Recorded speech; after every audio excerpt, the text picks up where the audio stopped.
চেনেলটিলৈ আপোনালোকক স্বাগতম জনাইছোঁ।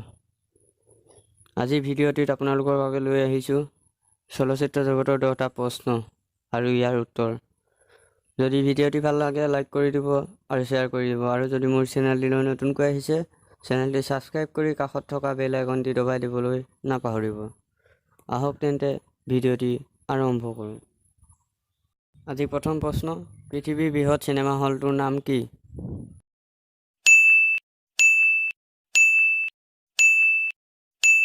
উত্তৰ হৈছে ৰক্সি, আমেৰিকাৰ নিউয়ৰ্কত অৱস্থিত।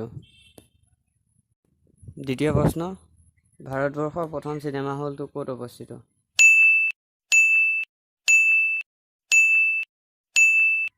উত্তৰ মুম্বাই, 1907 চনত প্ৰতিষ্ঠা কৰা হয়।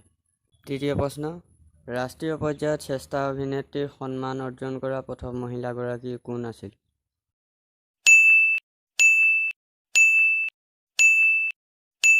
ইয়াৰ শুদ্ধ উত্তৰটি হৈছে নাৰ্গিছ দত্ত। ৰাত অৰ দিন চিনেমাখনৰ বাবে ৰাষ্ট্ৰীয় পৰ্যায়ত শ্ৰেষ্ঠ অভিনেত্ৰীৰ সন্মান অৰ্জন কৰিবলৈ সক্ষম হৈছিল। চতুৰ্থ প্ৰশ্ন, ভাৰতৰ প্ৰথম চলচ্চিত্ৰ নিৰ্মাতা কোন?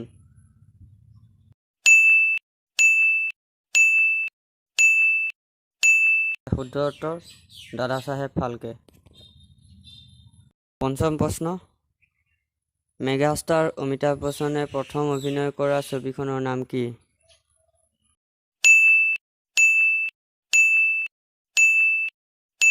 ইয়াৰ শুদ্ধ উত্তৰ 7 হিন্দুস্তানী, 1969 চনত।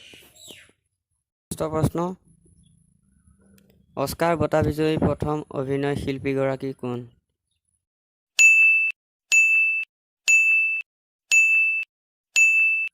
ইয়াৰ শুদ্ধ উত্তৰটি হৈছে ছুইডেনৰ অভিনেত্ৰী গ্ৰেট গাৰ্বো, 1955 চন।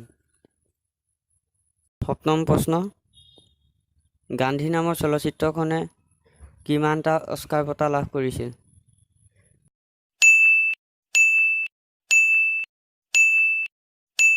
ইয়াৰ শুদ্ধ উত্তৰটি হৈছে 8টা। অষ্টম প্ৰশ্ন, লোকৰ নৈ চলচ্চিত্ৰ মহোৎসৱত শ্ৰেষ্ঠ ছবিৰ সন্মান লাভ কৰা প্ৰথম অসমীয়া ছবি কোনখন?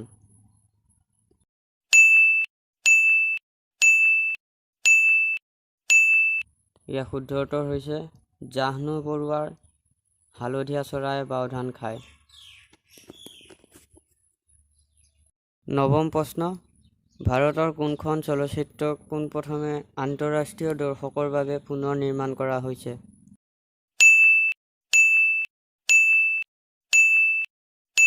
শুদ্ধ উত্তৰটি হৈছে মুন্না ভাই MBBS। দশম তথা অন্তিম প্ৰশ্ন, কোনগৰাকী চলচ্চিত্ৰ অভিনেতাৰ জীৱনৰ ওপৰত ভিত্তি কৰি অধিক গ্ৰন্থ লিখিত হৈছে?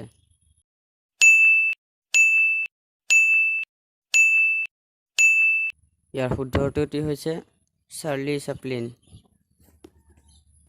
বন্ধুসকল, ভিডিঅ'টি কেনেকুৱা পালে মোৰ কমেণ্ট বক্সত কমেণ্ট কৰি জনাব, আৰু চেনেলটি ছাবস্ক্ৰাইব কৰি কাষত থকা বেল আইকনটি দবাই দিবলৈ নাপাহৰিব।